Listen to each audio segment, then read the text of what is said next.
वैदिक कसकर अपनी आंखें बंद करता है। फिर कुछ देर बाद वो अपनी आंखें खोलता है तो उस वक्त उसकी नॉर्मल नजर आती है। फिर वो भी लिफ्ट की ओर बढ़ जाता है अपने रूम में जाने के लिए। सिया सुमन जी के मना करने बाद भी सीडीओ से ही होते हुए अपने रूम आती है और इसी कारण वो इस वक्त पूरा पसीने से तर हो चुकी थी। फिर भी वो इस बात पर बिल्कुल भी ध्यान नहीं देती है, बल्कि वो बेड के पास न जाके बालकनी की ओर चली जाती है।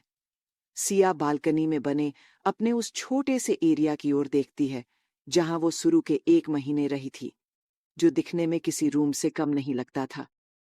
उसको देखते हुए सिया बिस्तर के पास आती है और धीरे से उस पर बैठकर पीछे की ओर होने लगती है। फिर कुछ ही देर बाद वो बालकनी की बनी कांच की दीवार से अपनी पीठ सटा लेती है। उसके बाद अपने दोनों पैरों को हल्का सा मोड़ लेती है, क्योंकि वो अपने दोनों पैरों को पूरा नहीं मोड़ पा रही थी अपने निकले हुए पेट के कारण। इसलिए सिया थोड़ा सा ही अपन पैरों को मोड़कर अपना सर कांच की दीवार से लगाकर आंखें बंद कर लेती है। सिया के आंखें बंद करते ही उसके सामने एक एक करके वो सारे नजारे घूमने लगते हैं। जब से उसने पहली बार सुमन जी के एनिवर्सरी के दिन अपना कदम खुराना मेंशन में रखा था, और तब से लेके आज तक उसके साथ जो जो हुआ था वो सभी यादें सिया के जहन में चलने लगती हैं। और शायद ऐसा इसलिए हुआ था क्योंकि सुमन जी से बात कर सिया को फिर से अपना बीता हुआ दिन, दर्द और आंसुओं के साथ बिताए हुए सारे पल याद आने लगते हैं, जिसे याद कर सिया के आंखों के कोने से आंसू की बूंदें गिरती हैं, जिन्हें सोचते हुए ही वो उसी तरह से आंखें बंद किए हुए ही गाती है। अकेले तन्हा, जिया न जाए तेरे बिन, भूलना तुझको नामुमकिन। वैदिक जैसे ही रूम में आता है वैसे ही उसके कानों में सिया की दर्द भरी आवाज जाती है, जिसे सुनकर उसकी नजर उस आवाज की दिशा में चली जाती है और वो अपने कदम बालकनी की ओर बढ़ा देता है। फिर जस्ट सिया के पीछे कांच की दीवार के इधर ही खड़ा हो जाता है और एक तक वो सिया के बैग को देखने लगता है और फिर से सिया के गाने को सुनने लगता है, जिसमें साफ साफ उसका दर्द झलक रहा था। अकेले तन्हा, जिया न जाए तेरे बिन, भूलना तुझको नामुमकिन। सुलगती है मेरी रातें, सुलगते हैं मेरे पल छिन, सुलगती दिन, अकेले तन्हा, जिया न जाए तेरे बिन, भूलना तुझको नामुमकिन, अकेले तन्हा। सिया इतना गाती है कि तभी उसके आंखों के सामने वो पल आने लगता जब वैदिक ने उसके हाथों से कंगन निकाले थे और सबको उसे कुछ भी देने साथ ही बात करने से मना किया था, जिसे याद कर सिया आगे गाती है। मुझे तन्हाइयां देके मेरा जीना किया मुश्किल, तेरे सदमे के सदमों से तड़पता है बेचारा दिल। फिर सिया के आंखों के सामने वो पल आता है जब वैदिक ने उसे लिफ्ट यूज करने से मना किया था। उसके बाद जब सभी ब्रेकफास्ट करने बैठे थे तब वैदिक ने जो सिया के साथ बर्ताव किया था और उसे इस घर में रहने और खाने के लिए इस मेंशन का सारा काम करना पड़ेगा। सोचते हुए आगे गाती है, तेरे सारे गुनाहों की सनम तुझको सजा दूंगी, मोहब्बत की तड़प क्या है तुझे भी मैं बता दूंगी। सुलगती है मेरी रातें, सुलगते हैं मेरे पल छिन, सुलगती दिन, अकेले तन्हा, जिया न जाए तेरे बिन, भूलना तुझको नामुमकिन, अकेले तन्हा। फिर सिया के आंखों के सामने वो पल आता है जब वो अकेले में सिर्फ रोया करती है, लेकिन वैदिक कोई भी मौका नहीं छोड़ता था उसे दर्द और आंसू देने के सिवाय। उसे याद करते हुए सिया आगे गाती है, परसती है मेरी आंखें, अकेले पल में रोती हूं, तुझे ही याद करती हूं, सुकून से मैं न सोती हूं। फिर सिया याद करने लगती है कि वो कैसे हर दिन वैदिक के लिए सब कुछ करती थी। जब उसका एक्सीडेंट हुआ था और उसके बाद उसने वो सब चीजें जो उसे खाने में पसंद थी सुमन जी से सबके चोरी बनाना सीखा, जिसे वो हाथ तक नहीं लगाती थी। उसके बाद भी वैदिक ने कभी भी एक नजर उसे नहीं देखा। फिर जब वो प्रेग्नेंट हुई तो उसे लगा कि अब वैदिक उसे अपना लेगा, लेकिन तब भी ऐसा नहीं हुआ।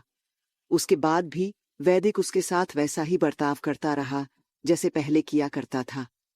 और एक पल ऐसा आता है जब सिया की सारी उम्मीदें टूट जाती है और उसके अंदर वैदिक के लिए कोई फीलिंग्स ही नहीं बचीती है, या फिर ये कहे कि उसके अंदर की सारे इमोशंस को वैदिक ने एक एक करके खत्म कर दिया था। उसे याद करके सिया आगे गाती है, दिया क्या खूब ये तूने, सिला मेरी वफाओं का, तुझे एक रोज मैं दूंगी। सिला तेरी जफाओं का, सुलगती है मेरी रातें, सुलगते हैं मेरे पलछिन, सुलगती दिन, अकेले तन्हा, जिया न जाए तेरे बिन, भूलना तुझको नामुमकिन, अकेले तन्हा, जिया न जाए। और यहीं पर सिया को याद आते हुए वो पल थम जाते हैं और वो जो गाना गा रही थी उसे भी रोक देती है। उसके बाद वो अपनी आंखें खोलकर सामने की ओर देखते हुए अपने बहते हुए आंसुओं को अपने लेफ्ट हैंड से साफ करती है। उसके बाद वो एक तक सामने की ओर देखने लगती है। वैदिक, जो सिया की आवाज सुनकर उसमें खोया हुआ था, उसे कोई होश ही नहीं था कि कब उसके हाथ उठकर कांच के पीछे से ही सिया के सर पर चला जाता है और उसके आंखों के सामने भी वो सब आने लगता है जो जो उसने सिया के साथ बर्ताव किया था। ये याद आते ही उसके दूसरे हाथ की मुट्ठी कस जाती है और वो अपनी आंखें बंद कर लेता है और सिया के गाने को उसी तरह से खोए हुए सुनने लगता है। जब सिया चुप हो जाती है तो उसके कुछ देर बाद वो होश में आता है और सामने की ओर देखने लगता है तो उसे सिया अपने आंखों से आंसू साफ करते हुए दिखती है। उसे इस तरह देखकर वैदिक को अपने दिल में एक दर्द का एहसास होता है जिसे महसूस कर उसकी हैजल ग्रीन आंखों में कुछ इमोशंस आने लगते हैं जिन्हें वो जल्दी ही छिपा लेता है और उसी तरह अपने मन में कहता है, जान, तुम्हारी सारे दर्द और शिकायतों को मैं तुमसे दूर कर दूंगा। फिर सिया और सुमन जी की बात याद करते हुए आगे कहता है, लेकिन तुम्हें खुद से दूर कभी नहीं जाने दूंगा और न ही खुद तुमसे दूर जाऊंगा, चाहे उसकी कीमत कुछ भी हो। और तुम जिस दुनिया की बात कर रही थी उस दुनिया में तुम खुद ही मुझे शामिल करोगी और ये दिन भी मैं बहुत जल्द लेकर आऊंगा और इसके लिए मुझे कुछ भी क्यों ना करना पड़े, मैं उसके लिए किसी भी हद तक जाऊंगा जिसे तुम सोच भी नहीं सकती हो, क्योंकि हार मानना वैदिक खुराना के डिक्शनरी में है ही नहीं। ये सब कहते हुए वैदिक की बातों में एक कॉन्फिडेंस झलक रहा था और उसके आंखों में चमक और होठों पर एक कॉन्फिडेंस से भरी स्माइल नजर आ रही थी। वैदिक खुद से ही बात करते हुए बिना देर किए अपने कदम को सिया के पास बालकनी के अंदर जाने के लिए बढ़ा देता है। सिया, जो सामने की ओर बिना किसी भाव के देखते हुए खुद को समझा रही थी कि मैं अब कभी भी अपने बीते हुए दिनों को याद नहीं करूंगी और ना ही कभी किसी के लिए रोऊंगी, और आज ये आखिरी बार है जब मैंने बीते दिनों को याद किया है और अपने आंखों में आंसुओं को जगह दी है। अब सिर्फ और सिर्फ मैं अपने आने वाले दिनों और अपने बच्चों के बारे में सोचूंगी और उन पे मैं किसी का भी बुरा साया भी नहीं पड़ने दूंगी। कहते हुए सिया अपने दोनों पैरों को हल्का सा फैला लेती है और अपने जले हुए हाथ को अपने पेट पर रखते हुए अपना सर झुका लेती है। दूसरे हाथ से सिया अपने आंसू भी साफ करती है, लेकिन उसकी नीली आंखें हल्की हल्की लाल नजर आ रही थीं रोने की वजह से। तभी सिया को अपने सामने किसी के होने का एहसास होता है, जिसे महसूस कर सिया अपना सर ऊपर कर सामने की ओर देखती है तो सिया अपने सामने वैदिक को खड़ा पाती है, जो अपने दोनों हाथों को अपने पैंट के पॉकेट में डाले हुए उसके सामने किसी चट्टान की तरह ही खड़ा था। सिया वैदिक को अपने सामने देखकर उससे अपनी नजरें फेर लेती है और दूसरी ओर देखने लगती है। वैदिक सिया को नजरें फेरते हुए देखकर खुद से कहता है, लगता है जान ज्यादा ही नाराज है, लेकिन मैं भी कम नहीं हूं, कहकर वो सिया को बुलाता है, जानन। लेकिन सिया उसके बुलाने पर भी उसकी ओर नहीं देखती है, जिसे देखकर वैदिक फिर खुद से कहता है, इतना बदलाव खुद के अंदर जान, इंटरेस्टिंग। इतना कह एक बार फिर सिया को आवाज देता है, जान। लेकिन इस बार भी सिया कोई रिएक्ट नहीं करती है। वैदिक सिया को फिर से रिएक्ट न करते हुए देखकर अपने कोट के बटन को एक एक कर खोलता है और उसे निकालकर फर्श पर फेंक देता है। उसके बाद वो अपने शर्ट के स्लीव को एक एक कर फोल्ड करता है। सिया, जो वैदिक को अपनी तिरछी नजरों से देख रही थी, उसे इस तरह से देखकर अपनी पकड़ बेडशीट पर कस देती है और तभी वैदिक अपने शर्ट के ऊपर के 2 बटन खोलता है। उसके बाद वो अपने जूतों को निकालकर एक साइड फेंक देता है। सिया वैदिक को देखते हुए कहती हैं, ये क्या करने की कोशिश कर रहे हैं? क्या इनका दिमाग खराब हो गया है? ये हमेशा आते ही सीधे वॉशरूम के अंदर जाते थे, लेकिन आज ये यहाँ क्या कर रहे हैं? यहाँ तो वॉशरूम भी नहीं है जो ये चले जाएंगे। कहते हुए सिया के फेस एक्सप्रेशन बनने और बिगड़ने लगते हैं, जिसमें वो और भी ज्यादा प्यारी लग रही थी। वैदिक का भी पूरा ध्यान सिया के फेस पर ही था, और शायद उसने भी सिया के बनते बिगड़ते फेस एक्सप्रेशन को नोटिस कर लिया था और समझ भी लिया था कि इस वक्त सिया के मन में क्या चल रहा है। फिर वैदिक के होठों पर एक न बयां करने वाली मुस्कान आ जाती है और वो उसी तरह से सिया के दोनों पैरों को पकड़कर बहुत ही आराम से अपने आगे की ओर खींचता है, जिससे कि सिया और उसके बच्चों को कोई नुकसान न पहुंचे। उसके ऐसा करते ही सिया न चाहते हुए भी वैदिक की ओर देखने लगती है। वैदिक सिया को खींचकर आगे करता है। उसके बाद वो सिया के दोनों पैरों के बगल में अपने दोनों हाथों को रखकर सिया के ऊपर झुक जाता है। वैदिक के ऐसा करते ही सिया और वैदिक का चेहरा बिल्कुल आमने सामने हो जाता है। उनके बीच सिर्फ 1 इंच की ही दूरी बची हुई थी। वैदिक को अपने इतने पास देखकर सिया के चेहरे पर तो कोई भाव नजर नहीं आता है, लेकिन अंदर ही अंदर उसे वैदिक के इतने पास आने से एक घबराहट होने लगती है। सिया जैसे ही कुछ कहने के लिए अपने होठों को खोलती है, उसी वक्त वैदिक जो अपना फेस सिया के एकदम करीब किए हुए था, वो आगे बढ़कर तुरंत ही सिया के होठों को अपने होठों के बीच कैप्चर कर लेता है। वैदिक के होठों को सिया अपने होठों पर महसूस करती है तो उसके होश उड़ जाते हैं और उसकी नीली आंखें सदमे से और भी ज्यादा खुल जाती हैं। वैदिक सिया को बहुत ही स्पॉटली किस किए जा रहा था, तभी उसकी नजर सिया के खुली हुई आंखों पर जाती है, जिसे देखकर वो सिया के होठों पर बाइट कर देता है। उसके ऐसा करते ही सिया, जो अभी तक सदमे में थी, वो तुरंत ही अपने होश में आती है और अपने होठों पर वैदिक के होठों को महसूस कर उसके आंखों के सामने सुबह का मंजर आने लगता है, जिसे याद करते हुए सिया को अचानक से ही कुछ होता है और वो बिना सोचे समझे अपनी पूरी ताकत बटोर के वैदिक को जोर से धक्का दे देती है। उसके धक्का देते ही वैदिक सिया से दूर जाके फर्श पर गिर जाता है, क्योंकि वैदिक बिना किसी सहारे के ही उसके ऊपर झुककर उसे किस कर रहा था और सिया के अचानक से धक्का देने से वो खुद का बैलेंस नहीं बना पाता है, जिससे वो फर्श पर जा गिरता है। वैदिक के गिरने की आवाज सुनकर सिया जल्दी से फर्श पर गिरे हुए वैदिक को देखती, जिसकी हेजल ग्रीन आंखें गुस्से से लाल हो गई थीं और वो अपनी आंखों में आग लिए अपने एक्सप्रेशनलेस चेहरे के साथ सिया को ही देख रहा था। उसे देखकर सिया बहुत ही ज्यादा घबरा जाती है। उसे समझ ही नहीं आ रहा था कि वो अब क्या करे। वो बस वैदिक को खुद से दूर करना चाहती थी, न कि गिराना चाहती थी। सिया चाहे खुद को कितना भी स्ट्रांग बना ले, लेकिन वो अंदर ही अंदर ये बात बहुत अच्छे से जानती थी कि उसे वैदिक के गुस्से से आज भी डर लगता था। सिया वैदिक को देखते हुए अपनी घबराई हुई आवाज में कहती है, सॉरी, हमने जानबूझकर नहीं किया। अगर आपको ऐसा लगता है कि हमने जानबूझकर किया है तो आप भी हमें फर्श पर धक्का दे दीजिए। सिया अंदर से इतना डर गई थी कि उसे समझ ही नहीं आ रहा था कि क्या बोल रही थी। उसके ऐसा कहने का एक और भी रीजन था, शायद हार्मोन्स चेंजेस के वजह से भी उसके साथ ऐसा हो रहा था। सिया को खुद से डरते हुए देखकर और उसकी बातें सुनकर वैदिक अपनी आंखें बंद करते हुए खुद के गुस्से को शांत करता है और कुछ देर बाद वो अपनी आंखें खोलता है तो उसकी आंखें नॉर्मल हो चुकी थीं और वो अपने सामने अब तक खड़ी हो चुकी सिया को देखता है, जिसे देख वो भी बिना देर किए तुरंत ही खड़ा हो जाता है। उसके बाद वो सिया के बिल्कुल पास जाके के अपना सर झुकाकर सिया को देखता है, क्योंकि सिया की हाइट उसके आगे छोटी थी, इसलिए वो अपना सर झुकाकर सिया से अपनी रूह कपा देने वाली भारी आवाज में कहता है, जान।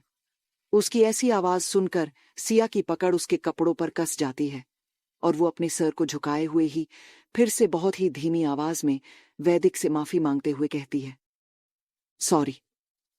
सिया के मुंह से सॉरी सुनकर वैदिक उसके नीचे झुके हुए चेहरे को देखते हुए खुद से कहता है, जान, तुम्हारे अंदर आज भी मेरा डर बना हुआ है, ये बात तो कंफर्म हो गई। फिर वैदिक अपनी उसी डरावनी आवाज में कहता है, जान, तुमने क्या सोचकर मुझे धक्का दिया। फिर वो सिया के दोनों हाथों को अपने दोनों हाथों में लेता है और उसके दोनों हाथों पर अपनी पकड़ कस देता है। उसके ऐसा करते ही सिया अपनी आंखों को भींच लेती है दर्द की वजह से, क्योंकि वैदिक की पकड़ उसके हाथों पर बहुत ही टाइट थी। ऊपर से उसके राइट हैंड अभी भी ठीक नहीं हुआ था और उसके जख्म अभी भी ताजे ही थे। इन हाथों में बहुत जान आ गई है ना जानन, तभी तो ये आजकल बहुत ज्यादा ही चलने लगे हैं। लेकिन जानन, तुम भूल गई हो मुझे सबको कंट्रोल करने आता है। फिर तो ये तुम्हारे नाजुक से हाथ ही है, और ये तो तुम जानती ही हो, है ना जानन? कहते हुए वो अपनी पकड़ और भी कस देता है सिया के हाथों पर, जिससे और भी ज्यादा दर्द सिया को अपने हाथों पर महसूस होता। लेकिन इस दर्द से ज्यादा दर्द आज उसके दिल में हो रहा था। सिया वैदिक के ऐसा करते ही अपने होठों को जोर से भींच लेती है और अपने दर्द को बर्दाश्त करने लगती है। वैदिक सिया को चुप देखकर उससे फिर से अपना सवाल करता है ना जानन? वैदिक का सवाल सुनकर सिया अपना सर ऊपर कर उसकी हेजल ग्रीन आंखों में अपनी सी ब्लू आंखों से देखते बहुत ही धीमी आवाज में अपने दर्द को बर्दाश्त करते हुए अपने हाथों की हालत पर एक व्यंग भरी मुस्कान लिए कहती हैं, हमें नहीं याद होगा तो किसे याद होगा? हमें बहुत अच्छे से याद है, आप क्या कर सकते हैं क्या नहीं। कहते हुए वो अपने दोनों हाथों को देखती जिसे वैदिक ने पकड़ा हुआ था। अपने हाथों को देखते हुए अचानक से सिया को फिर से आज सुबह से जो भी कुछ अभी तक हुआ था एक एक कर याद आने लगता है कि वैदिक ने उसके साथ क्या किया था और अभी वो उसके साथ क्या करने जा रहा था, जिसे याद कर उसे वैदिक के ऊपर बहुत तेज गुस्सा आने लगता है। और फिर सिया अपने आंखों में गुस्सा लिए वैदिक को देखती है, फिर वैसे ही उसके आंखों में देखते हुए गुस्से से एक एक शब्द को चिल्लाते हुए आगे कहती है, हाँ आ गई है हमारे अंदर हिम्मत और हमारे हाथों में जान भी। अगर कोई भी पराया आदमी हमारे पास आने की कोशिश करेगा तो हमारे हाथ ऐसे ही चलेंगे। वैदिक सिया के मुंह से जैसे ही अपने लिए पराया आदमी सुनता है उसकी आंखों में अजीब से भाव आ जाते हैं और इसी के साथ उसके हाथों की पकड़ सिया के हाथों पर ढीली हो जाती है और वो उसी भाव और गुस्से के साथ ही फिर से सिया से सवाल करता है, तुमने पराया आदमी किसी कहा? वैदिक को जवाब देते हुए सिया चीख कर कहती हैं, आप है पराया आदमी और आप जब भी हमारे करीब आने की कोशिश करेंगे हम आपको खुद से दूर करेंगे, क्योंकि आपका हमारे करीब आना हमें अच्छा नहीं लगता है। और उसी के साथ सिया अपने दोनों हाथों को वैदिक की पकड़ से झटके से छुड़ा लेती है। सिया की बात सुनकर वैदिक गुस्से से बौखला जाता है और वो सिया के करीब आते हुए कहता है, तो मैं तुम्हारे लिए पराये हूं और तुम्हें मेरा तुम्हारे करीब आना अच्छा नहीं लगता है, तो तुम्हें किसका तुम्हारे करीब आना अच्छा लगता है? और कौन है तुम्हारा अपना बताओ मुझे। वैदिक की बात सुनकर सिया भी चीखते हुए कहती हैं, कोई नहीं है हमारा और न ही अब हमें किसी अपने की जरूरत है। हम जैसे भी हैं बहुत खुश हैं अपने इस हाल में। और फिर अपनी दर्द भरी आवाज में कहती है, अब तो हमें किसी की जरूरत भी नहीं है, क्योंकि हमने इतना कह वो रुक जाती है। उसे रुका हुआ देखकर वैदिक कहता है, क्योंकि क्या? तुम्हें बताओ मुझे, इतना कह वो अपने मन में कहता है, आज तुम्हारे अंदर जो भी है मैं उसे जान के ही रहूंगा। सिया को चुप देखकर वैदिक चीखते हुए कहता है, क्योंकि तुम्हें क्या?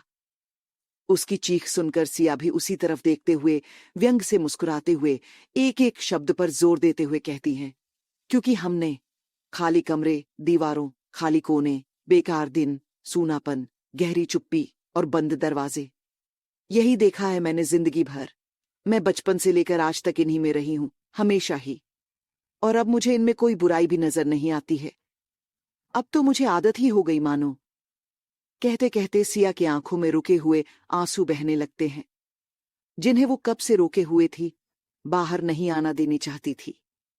लेकिन शायद उन आंसुओं को ये कबूल नहीं था कि वो रुके, इसलिए वो खुद ही अपना रास्ता बनाकर बह जाते हैं। वैदिक सिया की बातें जैसे जैसे सुन रहा था वैसे वैसे ही वो अपनी जगह पर किसी स्टैच्यू की तरह जम जाता है और वो सिया को अपने एक्सप्रेशनलेस चेहरे के साथ देखने लगता। उसे कुछ समझ ही नहीं आ रहा कि वो सिया के बातों क्या जवाब दे, या फिर वो जवाब ही नहीं देना चाहता था, क्योंकि उसे भी सिया की बात सही लगती है। जब से उसकी शादी सिया से हुई थी तब से ही सिया सिर्फ एक कमरे तक ही सिमट कर रह गई थी। उसके पास कोई भी नहीं था अपना कहने के लिए, क्योंकि उसने ही खुद सिया से सबको दूर रहने के लिए कहा था और उसे इस कदर बेबस कर दिया था कि वो उसी में ही सिमट कर रह गई, कभी बाहर ही नहीं आ पाई। आज सिया ने जो भी महसूस किया था वो सब वैदिक को अपने गुस्से के ही जरिए बता रही थी। तभी उसके कानों में फिर से सिया की आवाज जाती है जो कह रही थी, मिल गया आपको, आपका जवाब या अभी भी नहीं मिला? अगर मिल गया तो अब आप जा सकते हैं यहां से। और एक आखिरी बात हमारी सुनकर जाइए, आप जितना हो सके हमसे दूर रहिए, इसी में आपकी भलाई है। वरना हम खुद नहीं जानते हैं हम आपके साथ क्या करेंगे, लेकिन इतना जरूर बता दे रहे हैं, इस बार हम आपको छोड़ेंगे नहीं, चाहे कुछ भी क्यों ना हो जाए। सिया जैसे ही वैदिक से कहती हैं इस बार वो उसे छोड़ेगी नहीं, चाहे कुछ भी क्यों ना हो जाए, वैदिक जहां अभी तक एक्सप्रेशनलेस फेस के साथ उसे ही देख रहा था, ये सुनते ही उसके होठों के कोने हल्के से मुड़ जाते हैं और उसके दिमाग में कुछ चलने लगता है सिया की बातों को सुनकर। उसके बाद वैदिक सिया की ओर झुकते हुए उसकी समुद्र की तरह गहरी नीली आंखों में अपनी हैजल ग्रीन आंखों से झांकते हुए कहता है, जान, मैं भी नहीं चाहता हूं कि तुम मुझे छोड़ो, मैं तो चाहता ही हूं कि तुम मुझे हमेशा अपने करीब ही रखो। ये कहते हुए वैदिक झुककर सिया के गालों पर लाइट किस कर दूर हो जाता है। वैदिक के ऐसा करते ही सिया को और भी ज्यादा गुस्सा आ जाता है और वो अपने राइट हैंड से वैदिक के कंधे पर मारते हुए जोर से चिल्लाते हुए कहती हैं, हमें आप जैसे आदमी की जरूरत नहीं है, और ये जो आपने अभी हमारे साथ किया है ना, आइंदा से ऐसा कभी मत कीजिएगा, हमें बिल्कुल भी नहीं पसंद है। वैदिक जो अभी तक मुस्कुरा रहा था फिर से सिया को गुस्सा करते हुए देखकर उसकी मुट्ठियां कस जाती है और वो सिया को घूरते हुए अपनी भारी आवाज में कहता है, मुझ जैसे आदमी से तुम्हारा क्या मतलब है जान? लगता है मैंने जो सुबह में कहा उसे भूल गई हो। तो कोई बात नहीं, मैं याद दिला देता हूं तुम्हें कि मैं पराया आदमी नहीं हूं, बल्कि मैं तुम्हारा हस्बैंड हूं और तुम मेरी वाइफ हो। और ये बात अपना कान खोलकर सुन लो जान, आइंदा से कभी भी मैंने तुम्हारे मुंह से अपने लिए पराया सुना तो जान तुम सोच भी नहीं सकती हो मैं तुम्हारे साथ क्या करूंगा। तुम सिर्फ और सिर्फ मेरी हो और तुम्हें मुझसे कोई दूर नहीं कर सकता है, कोई भी नहीं, समझी तुम? उसकी बात सुनकर सिया के आंखों में नमी तैर जाती है और वो वैदिक को देखते हुए सोचती है, यही तो वो शब्द थे जो वो वैदिक से सुनना चाहती थी, कि वैदिक उसे अपनी पत्नी माने, उसका सम्मान करे, उसके साथ रहे, हर कदम पर उसका हाथ थामे रहे हैं, जिसके लिए उसने क्या कुछ नहीं किया और सहा। वैदिक उसके साथ जैसा व्यवहार करता वो उफ तक नहीं करती थी और न ही किसी से कुछ भी कहती हैं, बस खुद के अंदर ही रखकर घुटती थी या फिर अपने आंसुओं को बहाया करती थी। लेकिन कभी भी वैदिक ने उसे पलटकर नहीं देखा था। उसने तो उसे तब भी नहीं देखा था जब उसने अपने हाथ की नस को काट लिया था।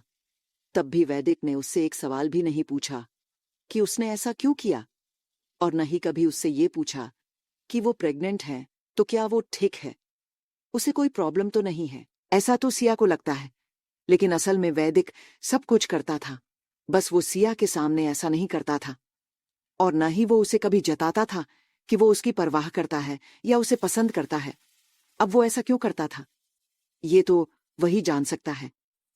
अब हम अपनी कहानी पर आते हैं।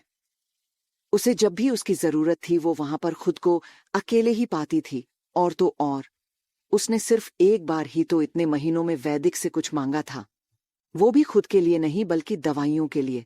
लेकिन वैदिक ने उसे वहां पर भी उसकी औकात दिखाई थी। लेकिन आज वैदिक ने सुबह में सबके सामने एक्सेप्ट किया था कि वो उसका हस्बैंड है, जिसे सुनने के लिए सिया ने उसके लिए क्या कुछ नहीं किया था, लेकिन उसके बदले में उसे निराशा ही मिली थी। अब जब उसने खुद को समझा लिया था कि वो अब कभी भी उससे कोई उम्मीद नहीं करेगी, तो फिर अब वैदिक उसके साथ ऐसा क्यों कर रहा था, जिसका जवाब उसके पास नहीं था। अगर उसका जवाब उसे कोई दे सकता था तो वो था वैदिक, जो उसके सामने खड़ा अपनी आंखों में गुस्सा लिए उसे ही देख रहा था। सिया अपनी सोच से बाहर आकर अपने दोनों हाथों से वैदिक के शर्ट के कॉलर को पकड़कर चीखते हुए चिल्लाकर कहती हैं, अब क्या चाहिए आपको हमसे? क्या आपको हमारे साथ इतना सब कुछ करके चैन नहीं मिला, या फिर आप इससे भी खुश नहीं हैं, या हमें जलील करने या सबके नजरों में गिराने के लिए आपके पास और भी कुछ रह गया है? अगर ऐसा है तो आप मुझे आज साफ साफ बता ही दीजिए, आप हमसे चाहते क्या हैं? हम थक गए हैं, सब कुछ सहते सहते, अब हमसे और बर्दाश्त नहीं होगा। सिया की बात सुन करके वैदिक सिया के हाथ पर एक नजर डालता है, जिससे सिया ने उसके कॉलर को पकड़ा हुआ था। उसे देखकर वैदिक की भवें आपस में सिकुड़ जाती है, क्योंकि आज तक किसी में इतनी हिम्मत नहीं हुई थी कि वो उसके कॉलर को हाथ लगाए। लेकिन आज सिया ने ऐसा कर दिखाया था, अपने गुस्से में और अनजाने में ही सही, लेकिन उसने वैदिक के कॉलर को हाथ लगाया था।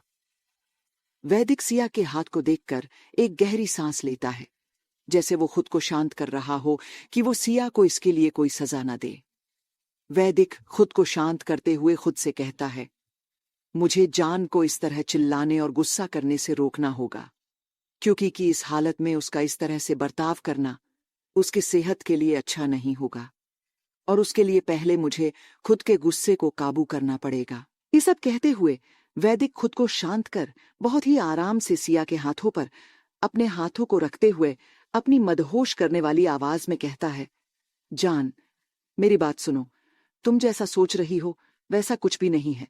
मैंने जो कहा वो सच कहा है। मैं तुम्हें सच में अपनी वाइफ मानता हूं और तुम मेरी वाइफ हो। इसे तुम तो क्या कोई भी नहीं बदल सकता है। ये कहते हुए वैदिक की आंखों में सिया के लिए जुनून और पागलपन साफ साफ दिखाई दे रहा था, और वो अपनी आंखों में वही जुनून और पागलपन लिए सिया के आंसुओं को अपने अंगूठे से साफ करते हुए उसकी आंखों में देखते हुए अपनी भारी आवाज में आगे कहता है, और मैं तुम्हें अब से ये इजाजत नहीं देता हूं कि तुम अपने इन आंसुओं को फालतू में बहाओ। ये बहुत ही कीमती है, तुम इन्हें ऐसे ही जाया नहीं कर सकती हो, और अब से मैं तुम्हारी इन आंखों में एक भी आंसू की बूंद भी नहीं आने दूंगा, और ये मेरी जान से मेरा वादा है। सिया वैदिक की आंखों में देखते हुए उसकी बातों को गौर से सुन रही थी, लेकिन जैसे ही वैदिक कहता है वो उसकी आंखों में आंसू की एक बूंद तक नहीं आने देगा, वैसे ही उसकी बात सुनकर सिया व्यंग से मुस्कुराते हुए कहती हैं, जो खुद ही इन आंसुओं की वजह हो, उसके मुंह से ऐसी बातें अच्छी नहीं लगती हैं, और हम तो ये नहीं जानते हैं कि आप ऐसा क्यों कर रहे हैं हमारे साथ, और अब आप हमसे क्या चाहते हैं। लेकिन आप जो भी चाहते हैं वो हम आपको कभी भी नहीं दे सकते हैं, क्योंकि जिसे आपकी जरूरत थी, जो आपको चाहती थी, उसे तो आपने कब का ही छोड़ दिया है, और उसके पास जो भी था उसने वो सब खो दिया है। अब उसके पास कुछ भी नहीं बचा है, लेकिन एक चीज है जो हमारे पास है, और आप उसे भी ले लीजिए। ये कहते हुए सिया की आंखों में कोई भी इमोशन नजर ही नहीं आ रहा था। उसकी आंखें एकदम से इमोशनलेस नजर आ रही थीं, और उसका चेहरा भी।